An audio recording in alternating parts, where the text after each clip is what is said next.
Hello' everyone, আসসালামু আলাইকুম। কেনেকুৱা আছে আপোনালোক? আশা কৰোঁ ভালে আছে।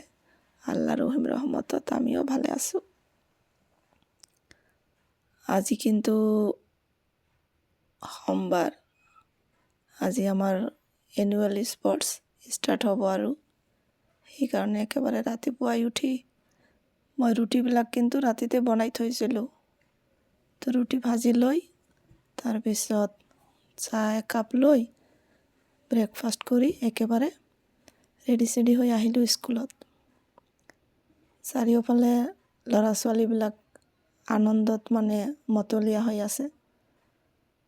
আজিৰ পৰা এওঁলোকৰ স্পৰ্টছ ষ্টাৰ্ট হ'ব, যাৰ কাৰণে এওঁলোকে অপেক্ষা কৰি আছিল আৰু ইমান প্ৰেক্টিছ কৰিছে। আনন্দিত হোৱাৰ কথাই। আজি বহুতো মানুহক আমন্ত্ৰিত কৰা হৈছে। তাৰ ভিতৰত চিফ গেষ্ট আছিল আমাৰ জয়ন্তী শইকীয়া ছাৰ, তাৰপিছত আৰু কলেজৰ হাটচিংমাৰী কলেজৰ প্ৰফেচাৰ আছিল, তাৰপিছত স্থানীয় লোকসকল আছিল আৰু এওঁলোকক সম্বৰ্ধনা জনোৱা হ'ল ফুলাম গামোচা আৰু ফুলজোপাৰে। তো এতিয়া আমাৰ খেল ধেমালিৰ শুভ উদ্বোধনী কৰিব। তো তাৰ কাৰণে এইফালে প্ৰস্তুতি চলি আছে আৰু মোৰ গাটো কিন্তু ভাল নহয়। মোৰ কথা শুনিলেই গম পোৱা যায়। মোৰ একেবাৰে নচলে আৰু ভইচ অভাৰ দিয়া, তথাপি দিলোঁ, নহ'লে ভিডিঅ'বিলাক একেবাৰে বহুত লেট হৈ যায়। তো পতাকা উত্তোলন কৰি তাৰপিছত আটায়ে অসম সংগীত গাই আমাৰ বছৰেকীয়া খেল ধেমালিৰ শুভ উদ্বোধনী কৰিলে আৰু এইফালে আটাইবিলাক শেষ হৈ গ'ল। ল'ৰা ছোৱালীবিলাক এতিয়া আৰু ৰুমৰ ভিতৰত যাব।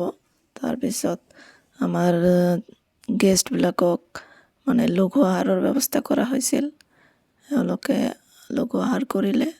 তাৰপিছত আমাৰ কিন্তু এটা থিমো হৈছিল, ক্লাছ 6ৰ ল'ৰা ছোৱালীবিলাকে কৰিছিল। সেইটো ভিডিঅ' কৰিবলৈ মই পাহৰি গৈছোঁ। ময়ো ব্যস্ত আছিলোঁ নহয়, ইমান দায়িত্ব থাকে আৰু।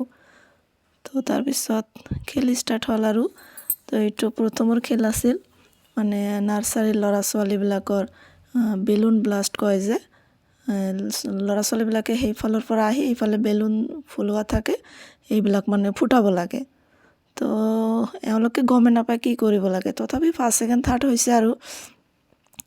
তাৰপিছত ছোৱালীবিলাকৰ আছিল কি কয় এইটোক মেজিক চেয়াৰ।